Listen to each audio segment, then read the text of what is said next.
صلوا على النبي عليه أفضل الصلاة والسلام. السلام حبيباتي، سلام دوك الغزولات هذوك الزينات اللي دايما ينتظروا مني الأطباق التقليدية. بطبيعة الحال حتى هذا الطبق تقليدي، يعني شفتوا كانوا يوجدوه الأمهات يعني قدامنا، وقلت اليوم راح ندير لهم تحلية بالزردية. يعني حاجة بسيطة وموجودة عندك في الثلاجة. وحاولي حبيبتي إذا جربتيها يعني ونفعت معك ونجحت معك، حاولي تقارطيها رمضان. بهذه المناسبة نقول لكم كل سنة وانتم طيبين. شوفي حبيبتي، بعد ما تقضي الزرودية وتنقيها وتغسليها، قطعيها على شكل دوائر. يعني تقطع هذا اختياري. المهم قطعيها في كسرولة كيما راكم تشوفوا.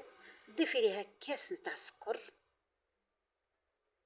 يعني 3 حبات انا ضفتهم كاس نتاع السكر، 3 حبات او 4 ضفتهم كاس تاع سكر. يعني كل ما زدتي كل ما تزيدي السكر. وهنايا كاس نتاع ماء، وديريها على نار هاديه. هنايا بعد اللي طابت كيما راكم تشوفوا، يعني حتى الجين تاعها شوفوا كي تقال. ديريها في لاشوارج وطحنيها. وراح نضيفوا ليها كاس نتاع البرتقال، يعني عصير البرتقال هنايا، ونفوتوها في لاشوار حتى نطحنوها مليح كيما راكم تشوفوا. يعني روعة روعة، أنا جربتها يعني.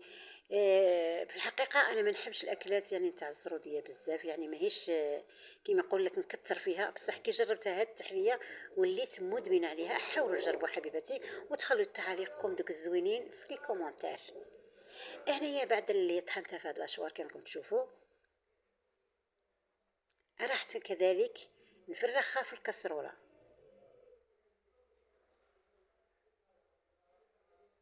يعني إذا تبعتوا هذه الوصفة من الأول إلى الآخر راح تنجح معاكم هذه التحلية، وسهلة كذلك وموجودة في البيت.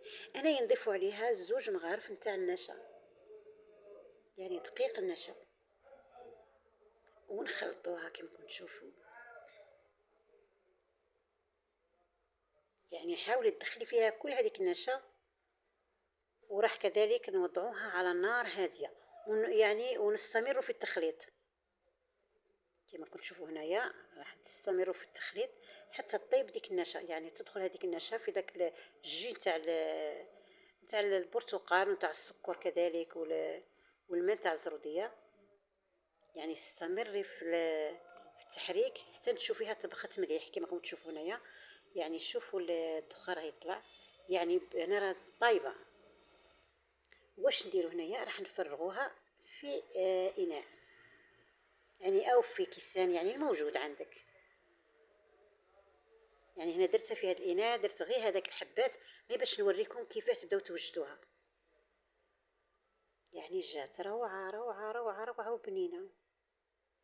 انا واش راح نضيفوا لها؟ راح نضيفوا لها شويه تاع نواد كوكو، يعني الموجود عندك، يعني الموجود عندك كوكو مهرمش، نواد كوكو، حلوه رقيقه اللي عندك، يعني ديريها من الفوق كما نقولوا حنايا شبحيها من الفوق. هنايا كذلك تعاودي توضعيها في الثلاجه.